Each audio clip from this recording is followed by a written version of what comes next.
Sambil nunggu temannya, kalau kelompok sudah siap, boleh presentasi.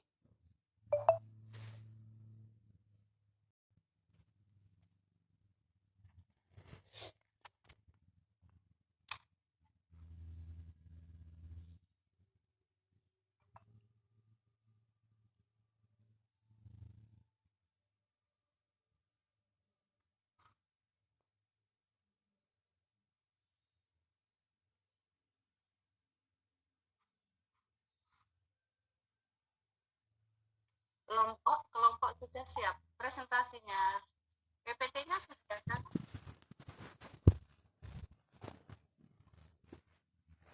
Iya Ibu, PPT-nya kami sudah share di grup.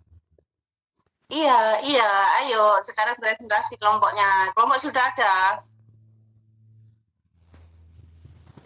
Iya Ibu. Bisa dimulai. Baik Ibu.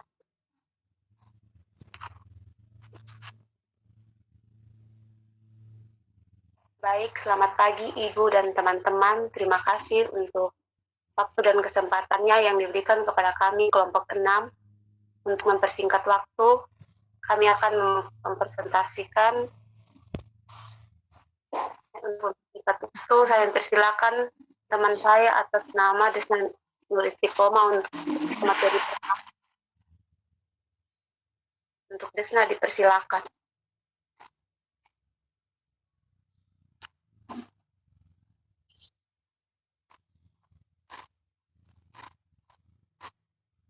Maaf kalau Desna nggak bisa membacanya, nanti saya langsung membacanya. 1. Pengertian pendarahan pasca persalinan primer. Pendarahan pasca persalinan adalah kehilangan 500 mili atau lebih setelah kala 3 persalinan. Pendarahan primer yaitu pendarahan pasca persalinan yang terjadi dalam 24 jam pertama kelahiran. 2. Pendarahan pasca persalinan. Antonia Uteri adalah penyebab langsung utama morbiditas maternal secara global. Latesi plasenta atau yang disebut tisu adalah keadaan di mana plasenta belum lahir. Belum lahir.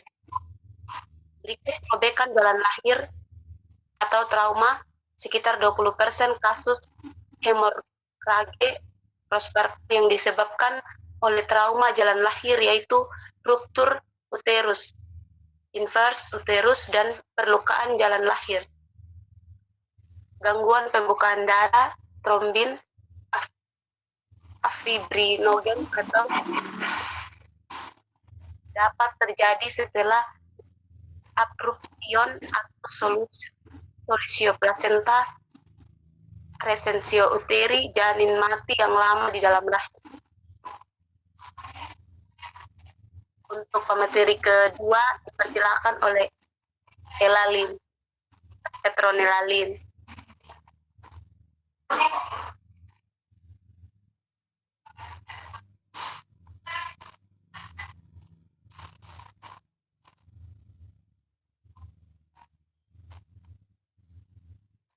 Yang ketiga, faktor risiko berhubungan dengan terjadinya pendarahan postpartum, antara lain anemia, umur,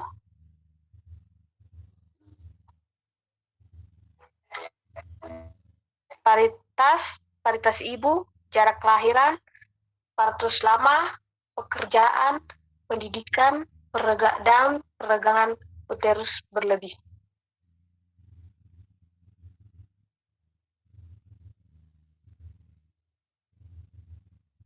Pelaksanaan pasien dengan pendarahan pasca persalinan harus ditangani dalam 2 komponen, yaitu resusitasi dan penanganan perlahan obstetris kemungkinan shock hipovolemik. Yang kedua, identifikasi dan penanganan penyebab terjadinya pendarahan pasca persalinan.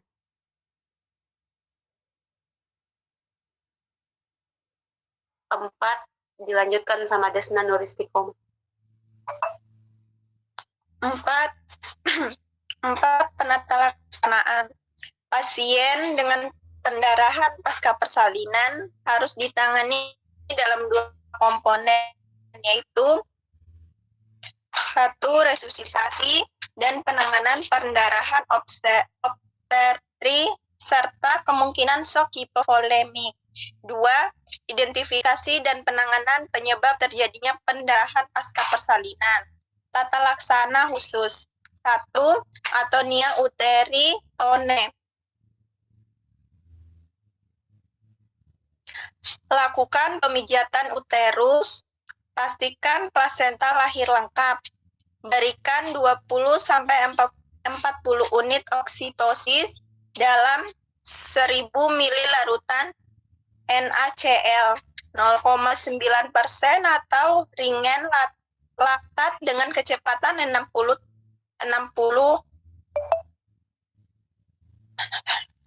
tetes atau per menit dan 10 unit IM.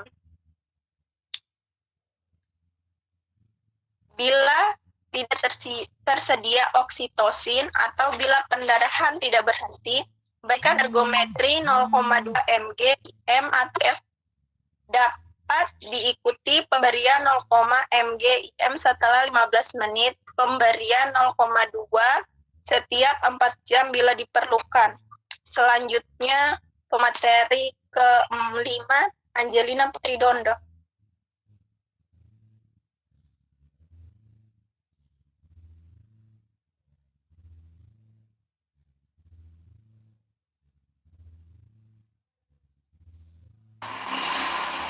Mana Angelina?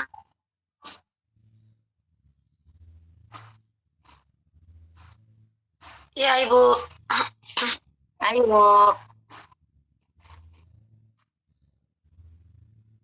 Kelanjutannya, jika perdarahan berlanjut, berikan 1 gram asam laktesamat bolus selama 1 menit, dapat diulang setelah 3 menit. Lakukan pasang kondom, kateter atau kompresi bina manual internal selama 5 menit. Siapkan tindakan operatif atau rujukan ke fasilitas yang lebih memadai sebagai antisipasi bila perdarahan tidak berhenti.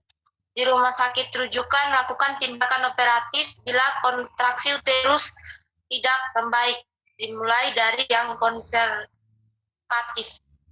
2. Robekan jalan lahir, ruptur perineum, dan robekan dinding vagina. Lakukan eksplorasi untuk mengidentifikasi sumber perdarahan. Kedua, lakukan irigasi pada tempat luka dan bersihkan dengan antiseptik.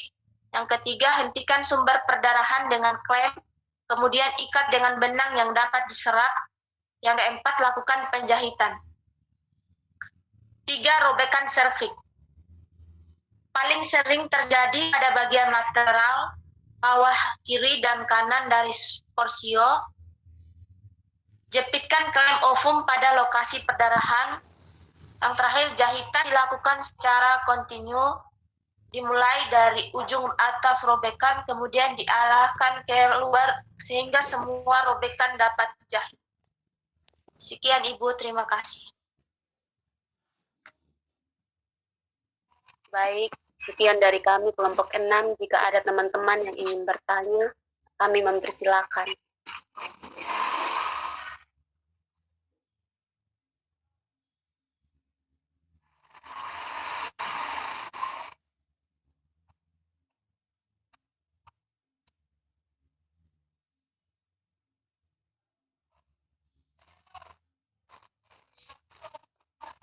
Ayo adik-adik, dibuka pertanyaan tuh, tanya jawab. Ya, silakan. Jadi baik, ini pertanyaan buat kelompok 6. Mungkin di sini saya minta penjelasan saja. Jadi kan ada penata laksanaan yang nomor 4. Terus di situ nomor 1 tercatat bilang resusitasi dan penanganan pendarahan obstetri serta shock hipovolemik. Nah, shock hipovolemik atau perdarahan obstetri itu kemungkinan besar itu yang terjadi keadaannya seperti apa? Ini tolong ulangi yang bagian terakhir soalnya.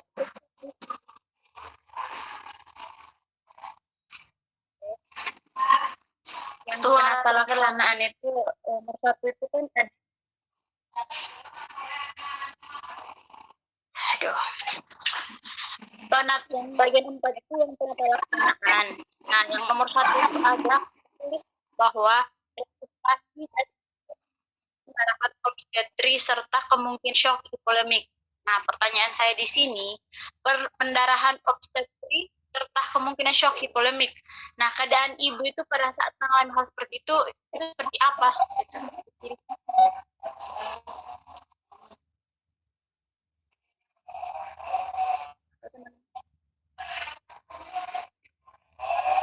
Ayo kelompok, semuanya memperhatikan. Jadi pertanyaannya semuanya itu siap.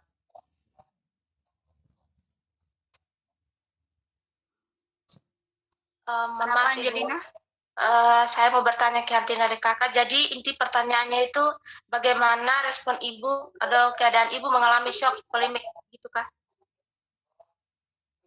Sama pendarahan obstetri. Pendarahan apa? Obstetri. Menjadi Terima kasih. di situ kan di PPT-nya sudah ada bacaannya.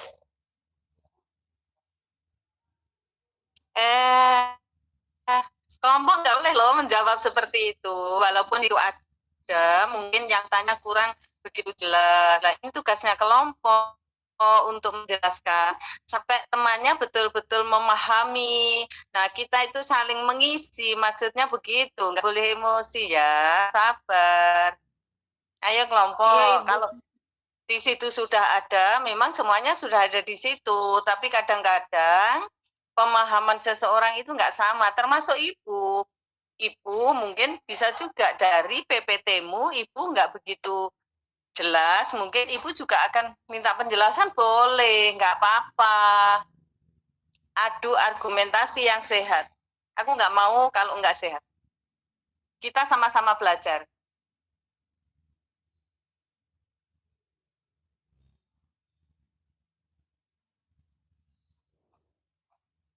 Ayo dijelaskan kembali untuk kelompoknya.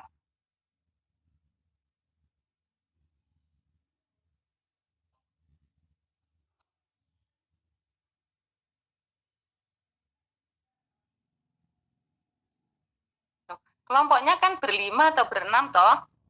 Masa semuanya diam?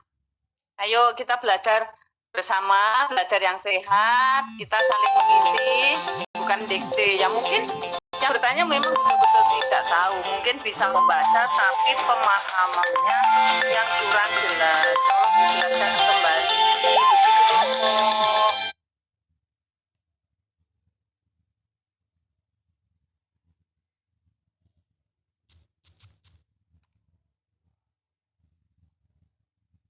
Duh, kelompoknya kok diam tak dis loh. Nanti kalau diam tak dis loh kelompok 6.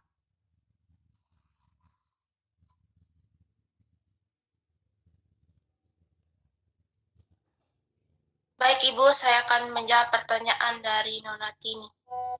Iya, silakan Angelina.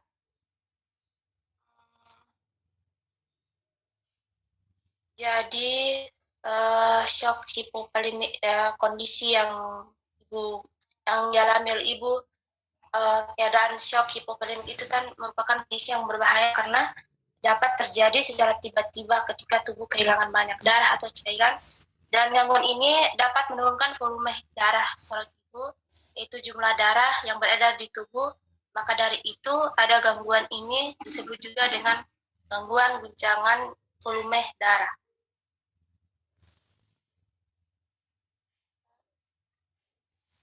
Mungkin itu bisa Ibu. Terima kasih. Mungkin teman yang lain menambah.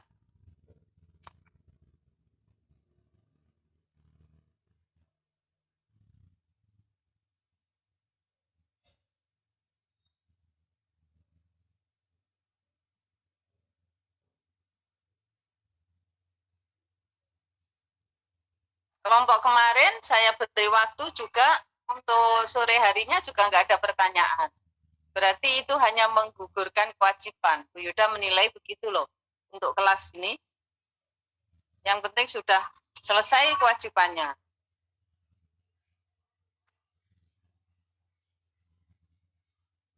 Mungkin saya atas nama Desna Nur Istiqomah bisa menambahkan tentang shock hipovolemik. Shock hipovolemik adalah ketidakmampuan jantung memasuk darah yang cukup ke tubuh akibat adanya kekurangan volume darah. Kekurangan darah ini umumnya dipicu oleh pendarahan luar akibat cedera atau luka benda tajam dan pendarahan dalam akibat infeksi pada saluran pencernaan. Apabila pendarahan hebat terjadi secara langsung, pasukan darah yang dipompa jantung akan berkurang drastis sehingga organ tidak mendapatkan pergantian zat yang dibutuhkan. Sekian Ibu.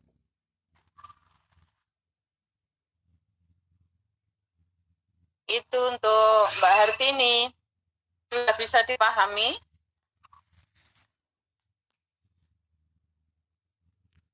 Yang bertanya Iya, tadi Bu. siapa? Dari Hartini. Ibu, saya sendiri.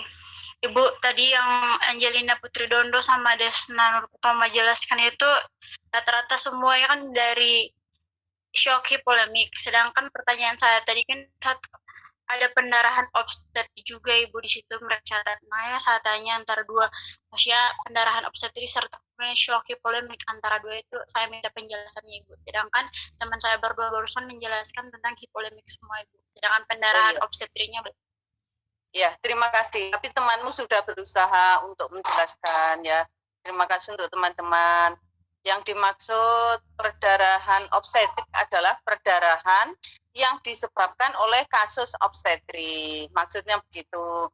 Lah, obstetri sendiri itu apa? Obstetri sendiri adalah ilmu yang mempelajari tentang kebidanan dan kandungan. Dalam arti di sini, semua penata laksanaan, semua pekerjaan pelayanan loh. Bentar.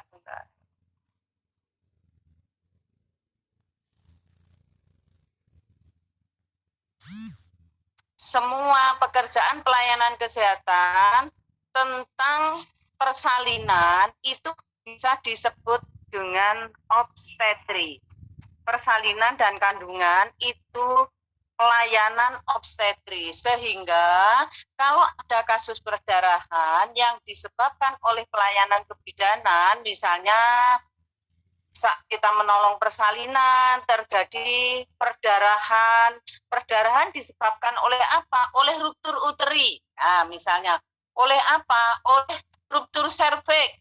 Oleh apa? Misalnya oleh kalau ruptur uteri itu robekan di dalam uterus. Kalau serviks adalah robekan tentang serviks. Misalnya ada robekan di dinding vagina. Nah, kasus itu namanya adalah kasus obstetri kebidanan. Atau misalnya, ini KPD. KPD itu singkatan dari ketuban pecah dini. Nah, akhirnya terjadi infeksi, akhirnya bayinya mati di dalam kandungan. Itu juga disebabkan oleh obstetri, tapi bukan perdarahan. Tapi kasusnya adalah kasus obstetri. Semua pelayanan tentang obstetri ginekologi itu kasusnya dinamakan kasus obstetri. Kebetulan temanmu kelompok 6 ini membahas perdarahan. Lah, perdarahan di sini bisa karena pelayanannya juga obstetri, dikatakan adalah perdarahan obstetri. Gitu, Hartini, bisa diterima? siap Ibu, terima kasih banyak Ibu. Sudah jelas? Ya Ibu, terima kasih. Iya. Teman kelompok sudah bagus untuk berusaha, tapi Bu Yuda melengkapi mana yang tidak bisa. Tapi usahakan untuk kelompok itu berusaha sendiri dulu, maksudnya Bu Yuda begitu. Karena kelompok jumlahnya juga tidak hanya satu orang, banyak orang. Lah itu harus belajar. Ya, silakan. Kelompok mau buka pertanyaan lagi apa enggak?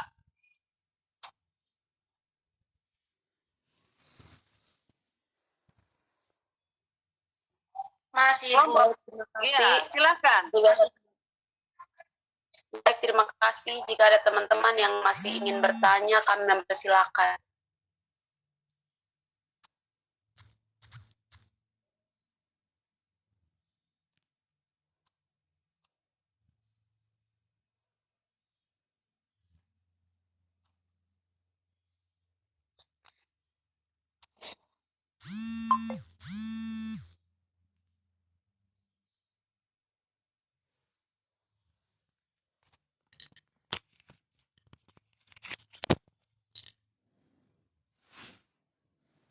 Dari 29 orang yang bertanya hanya Hartinto ya.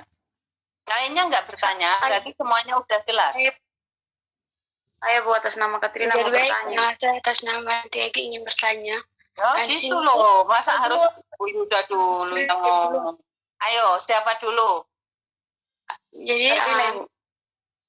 Dia, Sherlyn. Ya, ini pertanyaan saya itu tentang coba jelaskan penyebab terjadinya pendarahan pasca melahirkan. Terima kasih. Jadi baik, saya akan menjawab pertanyaan dari saudara Katrina Serina Kahale. Pasca terjadinya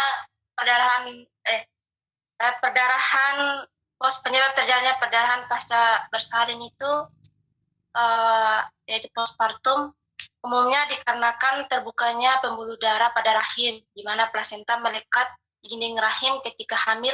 Selain itu, darah juga dapat dikeluarkan dari robekan jalan lahir yang terjadi saat wanita melalui prosedur episiotomi dan proses persalinan. Dari saya, terima kasih. terima kasih. Sama-sama. Memang hanya satu, sebabnya masa hanya satu perdarahan postpartum. Ayo, teman yang lain menambah, caranya begitu, tidak hanya satu orang. Jadi, presentasi ini hidup. Iya, bukan penyebab banyak. Jadi kelompok Iya, yang betul. lain jawab sudah. Ila, Desna, bantu Nona Putri. Baik, terima kasih. Saya akan menjawabnya. Apa faktor risiko pendarahan postpartum itu?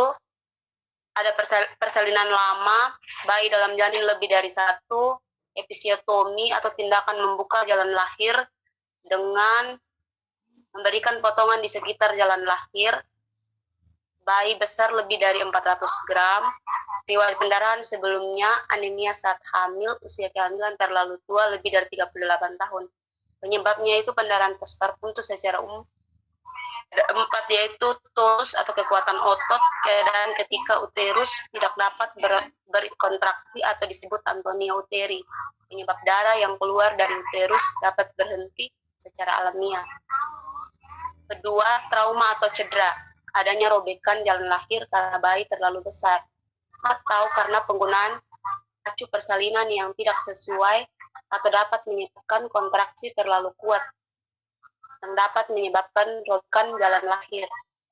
Terus sisa jaringan plasenta yang masih menempel pada uterus dapat menyebabkan sumber pendarahan dari jalan lahir. Terus yang kelima, faktor pembekuan darah. Pendarahan yang banyak dapat menyebabkan kehilangnya faktor-faktor yang dibutuhkan darah untuk membantu menutup luka. Selain itu, mengidap kelainan hemofilia, yaitu ketika darah sukar membeku menyebabkan kelainan pendarahan pasca melahirkan. Itu aja dari saya, terima kasih.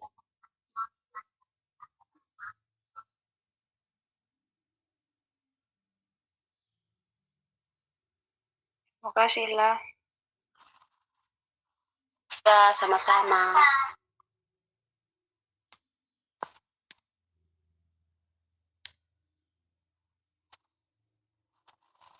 Mungkin masih ada lagi dari teman-teman yang mau bertanya. Jadi baik, Kak. Terima kasih atas kesempatan yang diberikan kepada saya atas nama RNTG. Nah, di sini saya bertanya penyebab keluarnya saat persalinan kala. Nah, pada saat persalinan kala 2, mengapa ibu hamil sering merasakan ingin buang air besar tersebut?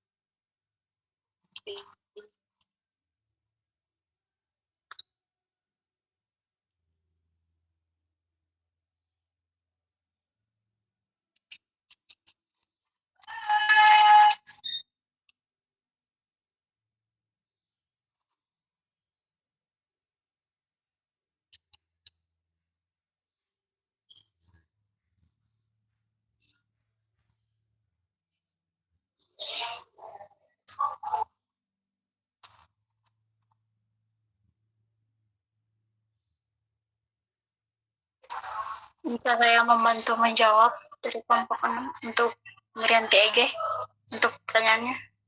Bisa. Oke, mungkin saya akan membantu menjawab untuk kelompok 6 untuk pertanyaan TEG. Kenapa ibu bisa merasakan atau mengeluarkan BAB saat melahirkan? Nah, yang terjadi pada saat itu, kenapa ibu mengalami hal seperti itu? Yang pertama itu ada kontraksi dari janin, sehingga yang dirasakan ibu itu seolah-olah tidak merasa bahwa ibu ini akan mengeluarkan janin. Nah, sebelum terjadi kontraksi itu, pihak dari bidan atau dokter kandungan itu memberi sebuah obat kontraksi supaya pecahnya air ketuban itu. Contohnya tadi itu yang bilang ada penjelasan juga dari kelompok 6 sebelumnya, ada klem atau mengikat supaya air ketubannya itu bisa pecah dan bisa menahan. Nah, itu adalah sebuah kontraksi pada saat ibu mau melahirkan. Maksudnya kenapa? Kok ibu merasakan kayak mau mengeluarkan BAB atau mau BAB. Nah, itu yang pertama itu adalah kontraksi seorang ibu sebelum melahirkan seperti itu. Mungkin berhenti EG, gimana kurang atau bagaimana? Nanti kelompok 6 bisa menjawab lagi. Baik, saya akan menambahkan. Kalau BAB itu merupakan hal yang normal terjadi di saat sejak persalinan. Karena pada saat itu ibu juga mengejan. Jadi dapat menyebabkan peningkatan tekanan dalam perut, sehingga tinja dapat keluar atau feses itu bisa keluar karena ibu itu mengejan. Itu aja kalau dari saya. Bisa ditambahkan oleh teman-teman yang lain. Terima kasih.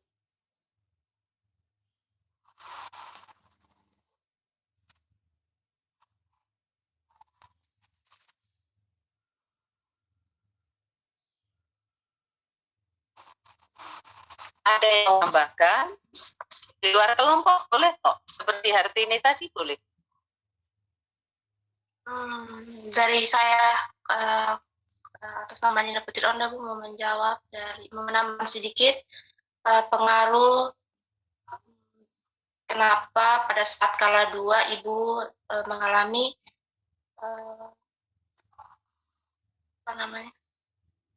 rasa ingin mengejan. Tadi kalau nggak salah dia. Pertanyaannya begitu ya. Kenapa pada kala 2? Gitu kah? Siapa yang bertanya tadi ya? Coba diulang kembali. Ya, Bu. Itu penyebab keluarnya persalinan kala 2. Nah, pada saat persalinan kala 2, kenapa ibu sering merasakan ini buang air besar? Oh. Ibu hamil sering merasakan ingin buang air besar. Itu pertanyaannya. Mengapa? Ya, Bu. Saya akan menjawab. Kalau pertanyaannya bagus banget ini. Karena setiap persalinan itu memang mengalami seperti itu. Silakan Angelina. Kala 2 itu adalah fase di mana pembukaan serviks, leher rahim sudah lengkap dan terjadi pengeluaran bayi. Nah, pada saat persalinan itu kan keluarnya tinja atau BAB. Itu merupakan hal yang normal karena terjadi walaupun tidak selalu ibu hamil, ibu mengajarkan saat persalinan juga menyebabkan peningkatan tekanan dalam perut sehingga tinja dapat keluar. Dan kedua, tekanan kepala bayi. Yang ketiga, hormon. Jadi persalinan memang terkadang dapat menjadi privasi, membuat mereka malu begitu Ibu. Itu sekian dari saya Ibu. Sudah bagus. Penjelasannya Angelina sudah bagus, cuman komprehensifnya kurang pas sedikit ya. Boleh Ibu menambah? Boleh Ibu. Ya, terima kasih. Kenapa pada kala 2 biasanya ibu-ibu merasa ingin buang air besar? Disebabkan betul tadi karena kontraksi, tapi kontraksi itu untuk mengadakan membuka episemen ya, supaya bagian bawah dari janin itu bisa menekan panggul, bisa masuk panggul bagian bawah. Itu gunanya ya kalau kontraksi, karena seperti diperas ya, dari atas diperas kayak gitu. Tapi yang menyebabkan kenapa ibu pada kala 2 merasa ingin buang air besar, kadang-kadang juga bisa mengeluarkan buang berak betul, tapi kadang-kadang juga enggak. Tadi kelompok sudah menjawab itu adalah hal yang normal. Iya, memang normal, tapi kenapa? Nah, kenapa si ibu itu kok merasa kepingin buang air besar? Karena bagian bawah, entah itu kepala, entah itu bokong, menekan daripada sepinter ani. Sepinter ani itu adalah reseptor yang ada di anus apabila ditutup ya, yang tidak ngomong ditutup Resinta. Nyeplenter Resinta. Dewi, Nah, tolong keluar. Ya, tadi ya, sepinter ani sarafnya tertekan oleh bagian bawah. Bagian bawah itu entah apa. Kalau letak bokong ya bokong, kalau letak kepala ya kepala. Itu menekan daripada sepinter ani. Sepinter ani itu yang membuat kita berak dan membuat kita merasa ada rangsangan untuk berak. Kalau sepinter aninya itu tertekan oleh bagian bawah, tadi saya sampaikan bagian bawah itu entah kepala atau bokong, si ibu pasti ingin mengejan. Nah, karena saraf-saraf yang ada di bawah itu banyak banget. Tadi ada yang mengatakan hormon. Memangnya hormon menyebabkan mengejan? Enggak, tapi hormon merangsang kalau hormon progesteronnya turun, sedangkan oksitosinnya naik, itu yang merangsang bis, bukan merangsang kepingin berak ya. Yang merangsang kepingin berak ya karena doran teknos perjol pulka. Itu di kala 2. Dorongan meneran, doran, teknos, tekanan pada anus, doran, teknos, perjol, perineum, membuka. Nah, itu. Artinya, jadi kalau anusnya tertekan, pasti perineumnya menonjol. Perineum menonjol karena ada rangsangan daripada reseptor di sepinter ani. Sehingga ibu kepingin berak itu sudah yang maha kuasa yang membuat seperti itu. Kalau sudah pembukaan 10, pasti ada rangsangan untuk mengeluarkan janin itu dengan cara si ibunya meneran. Nah, ibunya meneran, Allahu alam semuanya itu dengan dibantu dengan hormon oksitosin yang menyebabkan kontraksi yang ada di atas ditangkap, dia menghantarkan bayinya untuk seperti diperas kayak gitu, akhirnya janinnya turun menekan daripada sphincter ani. Nah, ibu ada rangsangan untuk meneran. Kadang-kadang menerannya itu disertai perak dan kadang-kadang tidak. Itu intinya adik-adik.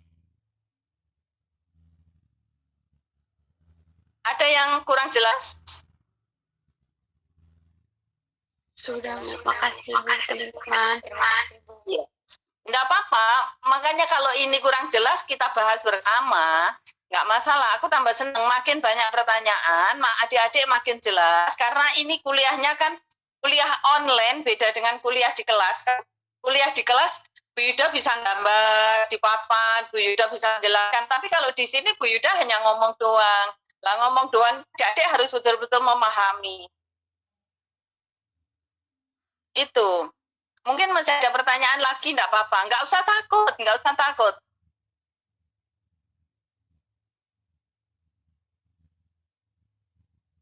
Kelompok masih membuka enggak pertanyaan?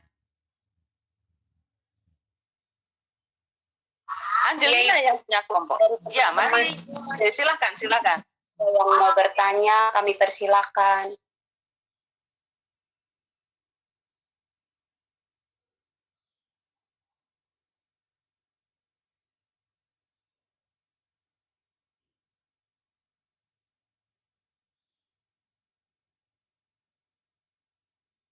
Adik-adik misalnya kurang jelas, di luar jam kuliah, ingin menanyakan mata kuliah sesuai dengan mata kuliahnya Bu Yuda, insya Allah Ibu mau menjawab kok.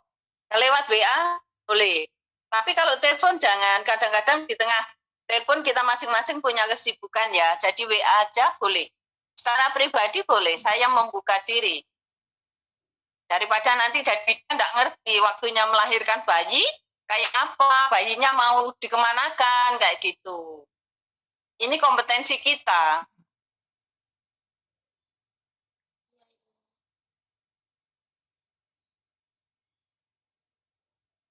Ada pertanyaan? Nggak ada ya?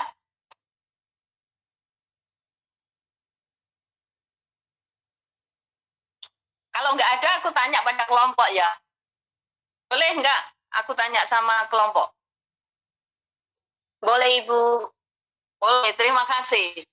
Karena adik-adik ini temanya adalah perdarahan postpartum. Kalau perdarahan pada serviks, bidan itu kompetensinya boleh menjahit perineum itu derajat berapa sih?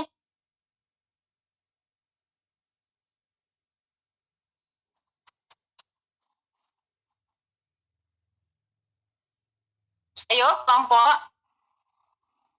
Karena nggak ada yang bertanya, waktunya masih ada itu. Derajat berapa kira-kira bidan boleh menangani penjahitan perineum? Itu kewenangan kita seumur hidup. Baik Ibu, saya akan menjawabnya. Ya. Berapa derajat untuk perineum itu, yaitu derajat turobekan selaput vagina itu. Memang Dengan alat vagina harus dijahit, ayo derajat 1 itu masa harus dijahit. derajat Ayo, kelompok lainnya juga boleh. Enggak ada yang bertanya, berarti sudah ngerti. Kemarin enggak ada yang bertanya sama sekali loh, kelompok 5.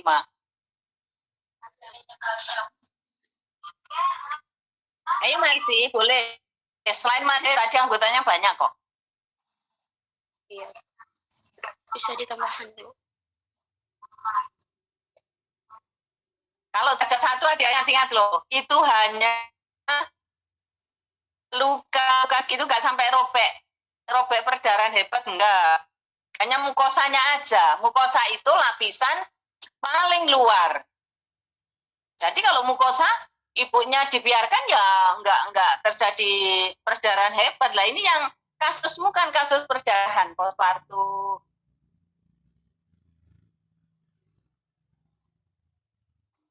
Maaf Bu, derajat 3 ya Bu, yang robeknya sampai otot sphincter ani ya. Ya enggak lah, ayo. Derajat 2 nak, derajat 2. Hanya derajat 2 saja kita boleh menjahit. Derajat 3 dan derajat 4 itu harus dirujuk. Kenapa Bu Yuda? Karena kalau derajat 3 dan derajat 4 kamu jahit, takutnya penjahitannya tidak bagus menjadi fistel. Lah fistel itu kode NT. Kode NT itu adalah jalannya pintu masuk bakteri. Nah, itu orang menjadi infeksius banget nanti.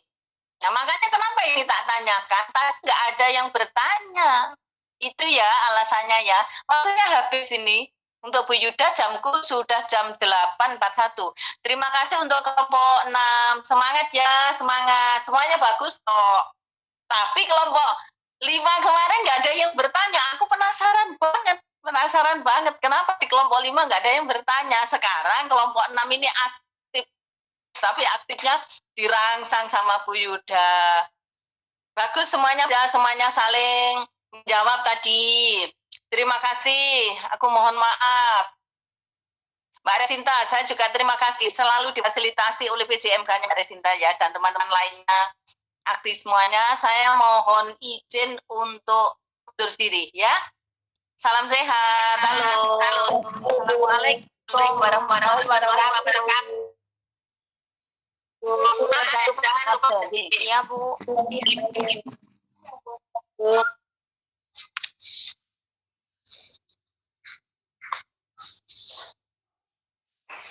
Oh, sekelompok 2 sih.